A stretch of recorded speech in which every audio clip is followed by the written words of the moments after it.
Tonight, drug runners or illegal workers? Either way, there's trouble brewing. Now, we called Kingsgate Hotel. You don't have a reservation there. Will love conquer all, or will this Romeo have to go? As if he abides by the law, then I have to go. Why am I being treated as a terrorist, or a drug smuggler, or trafficker? And why is this man demanding to be searched?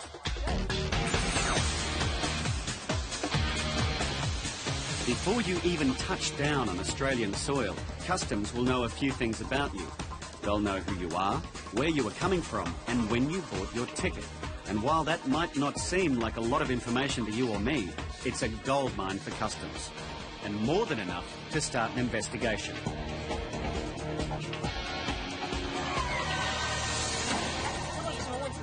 Mr. Loon and Mr. Chong have just got off a flight from Malaysia. While all other passengers on their flight have cleared immigration and customs, their ticketing and travel details have raised a flag. They're coming here for a short stay. They don't know what they're going to do here. The younger-looking guy, he's very nervous. He's shaking a lot. And, yeah, we're just trying to ascertain whether we think that they might have drugs with them or whether they're an immigration risk. Either way, these two aren't going anywhere quickly. If you were travelling halfway across the world for 3 months, how much money would you bring? Brian from Texas only has $200, and that's attracted immigration's interest. Lost his job about a week ago. He's only been working there for 3 months as a plant operator. He's got no debit cards, no credit cards. He's met this girl, what I have heard from Customs is about a couple of weeks ago. She is a Vietnamese exchange student.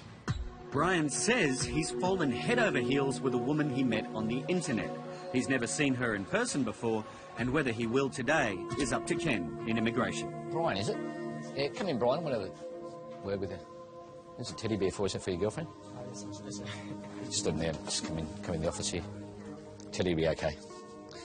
Just come in here, Brian. So is Brian looking for love down under, or is he here for some other reason? That's what Ken needs to find out. I'm going to ask you a number of questions that you must answer truthfully. Yep. The penalty for an offence against Section 234 of the Migration Act is 10 years imprisonment. Now, do you understand that? Yes, sir. Okay.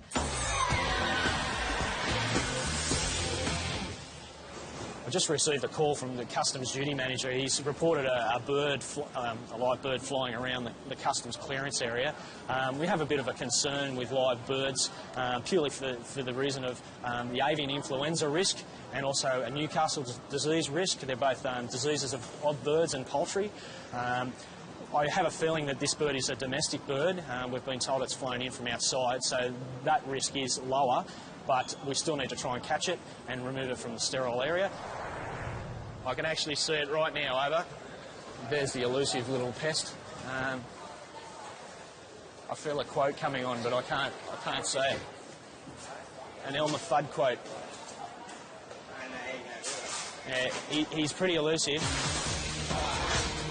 Quarantine officers at Sydney Airport are used to dealing with high-flying problems. But what they're seeing today is one of a kind.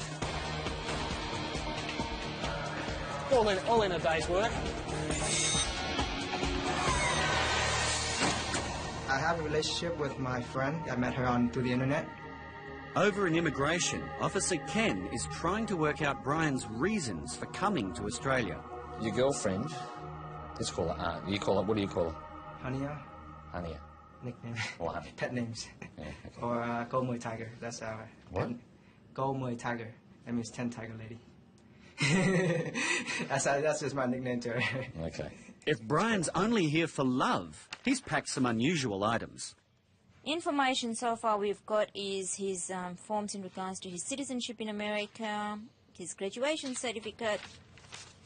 He's got no details of where he's going to go, what he's going to do, or anything like that. I noticed in some of your paperwork there you brought a work resume with you. Why did you bring that with you? I was looking into maybe coming here to work and live, but that's if the relationship continued. That was on my mind. Something in here about a Mr. Red. Who's Mr. Red? That's the teddy bear outside. I gave him a nickname. You know the conditions of a visitor's visa, don't you? Yes, sir. The main reason on a tourist visa is that you don't work. Yes, sir. No working, yes. Do you understand that? Yes, sir. No working, yes. That's what I told her. I said, I can't work or anything, so how are you going to support me? It's a hard decision for us to make here. But you must understand our position. Like I said, you've come here with a minimum amount of cash. You should have enough money to support yourself for 3 months, which is, well, but you can work that out.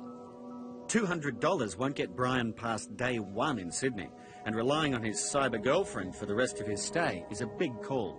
I think you're coming here to work. He's just above that foreign exchange sign right now, so I might have to... Back in quarantine, the airport's unauthorised visitor is proving difficult to catch. Damn. Time to call in reinforcements. What I'd like to do is if I'll get you to move up that end of the hall and then work your way back, and I'll start from this end of the hall and work our way in the middle and see if we can flush out. It is getting tired, so I've chased it a fair amount already. All righty then. Well, let's see how we go then. All right. Okay. Just for a change, though, this passenger wants his bags to be searched. No, I want to be searched, because then I can say you've been harassment 7 times. 7 times in 8 years. Did you get spoken to? 7 times in 8 years. So if you come here... I've been coming here for 8 years, yeah, and this is the 7th time I have come here. I've only come to Australia 7 times, and 7 times guys like you come and harass me. 7 times. There's not one time where I've been able to go through like anyone else. Now, if you want to do it, let's do it. But tell me who your boss is, because I'm really angry now. I've had a 31-hour flight. No, that's all right.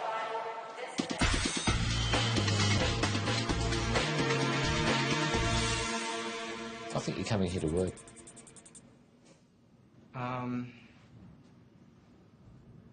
No. If I was... You had to think about that, didn't you? Yeah. With only $200 in his pocket and a vague promise of support from a woman he met online, Ken's doubting Brian's motives for coming to Australia. You've got no incentive to go back to the United States? I have very much incentive. At least there I'm at home. That's my home turf. Here, I already told her I don't have no money. I only have enough for the plane ticket. So if I get there, you have to deal with the rest of the other part. You have to deal with me for 3 months. And will you deal with that part? And that's, she said, she agreed to it. And that was what she said. So if she still doesn't agree with that, then I have no reason to be here.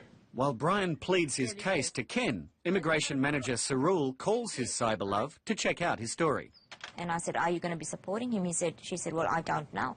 So his expectations of her is much more than what she's telling me. It's looking very much like we may consider cancelling your visa. Do you understand the implications of that? No, sir.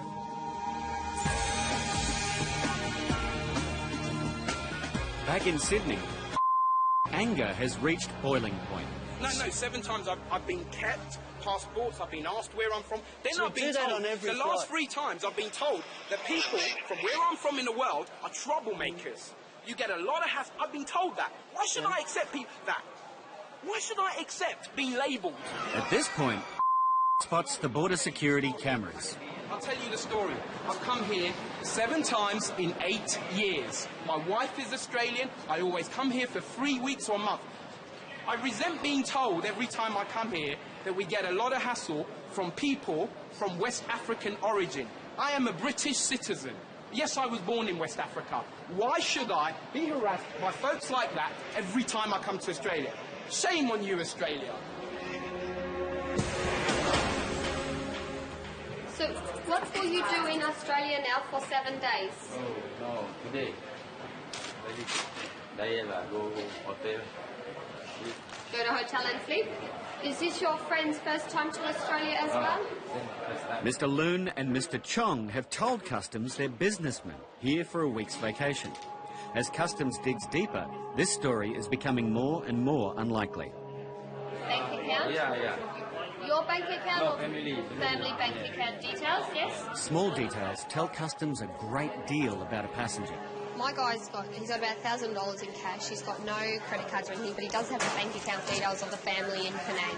Limited funds and information about an overseas bank account may be indicators that a person intends to work here illegally and send the money they earn overseas. Officers also need to be sure these 2 men aren't carrying drugs.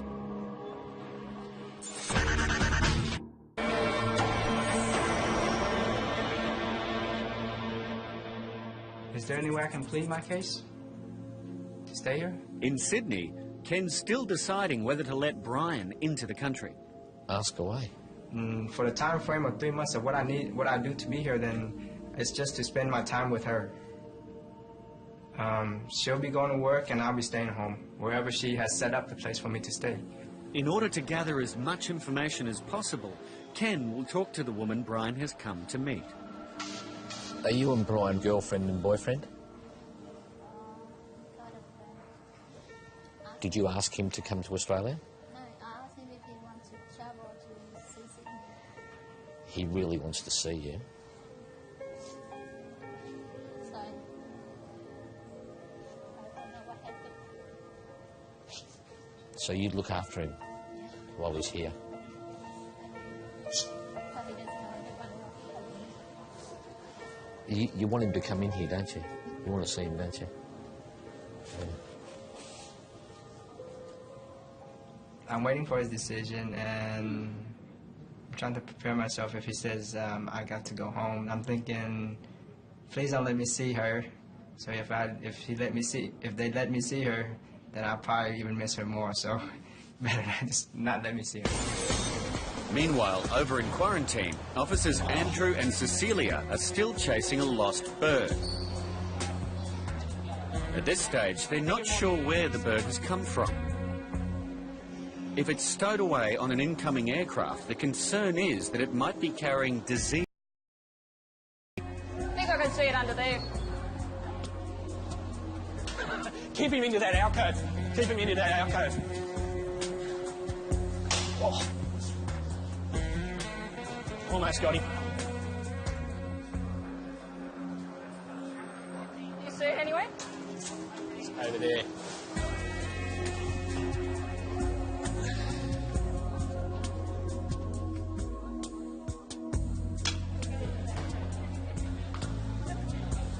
Oh, beauty. Yeah, put him in there. Lock the door. Come on, little fella. Out you come. That's better. Nice and warm. Yeah, he's obviously flown in from outside. It's been trapped in the terminal because it's only a couple of points of entry, and because he's obviously a domestic bird, we'll look at letting him go. Look, ultimately, if there was any suspicion that this bird was of quarantine concerned, we would be obviously holding it for identification purposes. But like this is a common sparrow. It is obviously been caught up in the terminal for quite a while, so we're just going to look at releasing it. Okay. Off you go, little fella. It's good to get a happy end of the story, and it just makes all the effort worthwhile. You don't like to see animals caged up at the best of times, so we're happy with the outcome.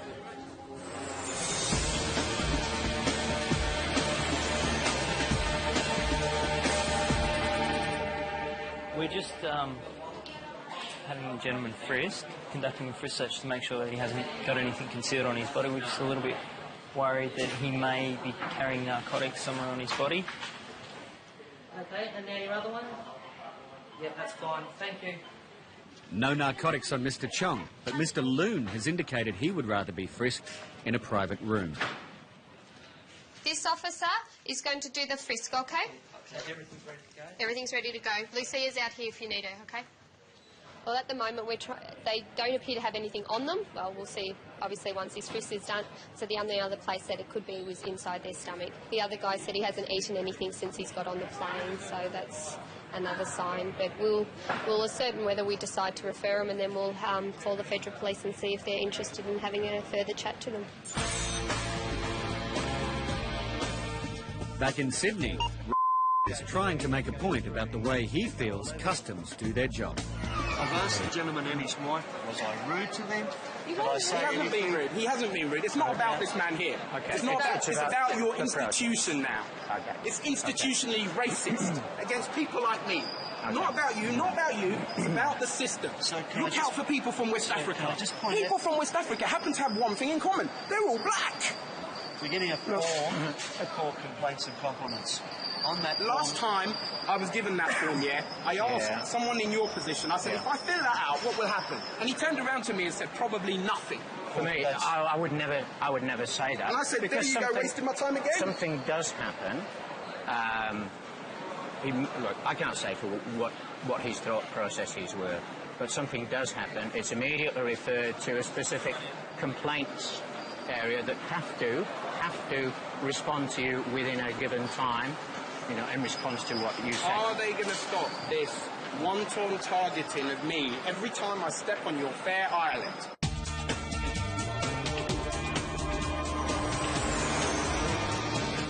At Sydney Airport, and his wife are finally moving on. They're still not happy with the way they've been treated by customs. Did you get all that? Thank you. It needs to change. This country cannot carry on like this with black people like me. Otherwise, we won't come anymore. It's not even as if I'm coming here on a Nigerian passport. I can't... Look, that's a lion, yeah? This country gave birth to this one, yeah? So therefore, I come from a safe Western democracy, yeah? Why am I being treated as a terrorist or a drug smuggler or trafficker or criminal? I feel very embarrassed to be Australian. As far as Jim is concerned, though, it's just another day. You don't worry about it. I mean, if you worry about everybody abusing you in this job, you would have quit years ago. You just cope with it, you know. You know you're not like that. I just get a bit miffed because you tend to find people who are, say, of African descent or African American throw this, that you're a racist at them all the time.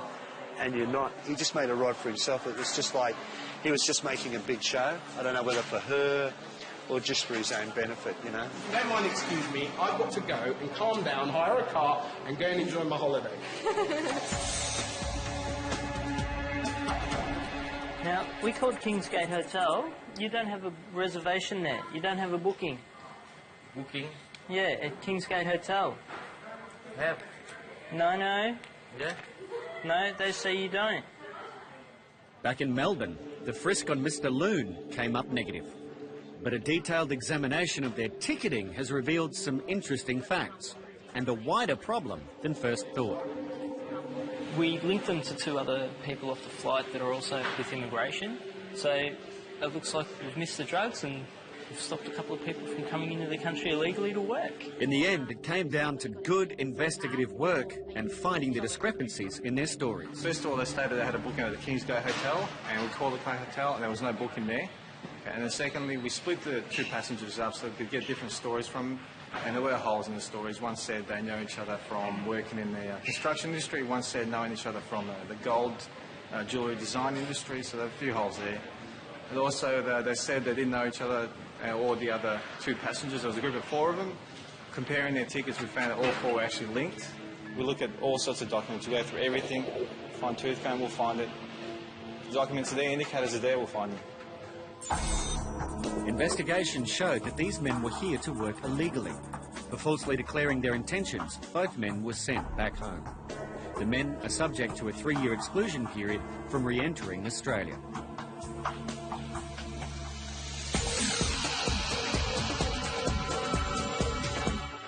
Well, I've spoken to the girl at the front, and she's expecting him, and she's willing to support him. Look, I tend to believe the story. She got a little bit upset, which seems to me that there is some sort of a emotional attachment with this guy. If he abides by the law, then I have to go. But if he abides by compassion and understanding, then he will let me stay. I think that's the bottom line of that situation. I've just spoken to the manager. We've made a decision. Okay? And our decision is that we're going to let you in here. Okay? Thank you, sir. Thank you very much.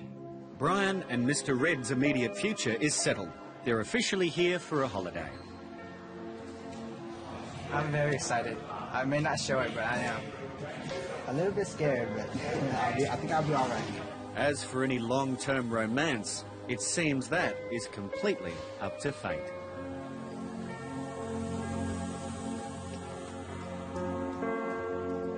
Okay, that's it. Next case. Here we go.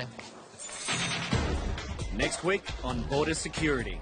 This passenger's caught bringing hardcore pornography into the country. That one's okay. The rest have been deemed to be offensive to the public. And what does happen to all that contraband? This will also end the myth about the customs officers take all these things home.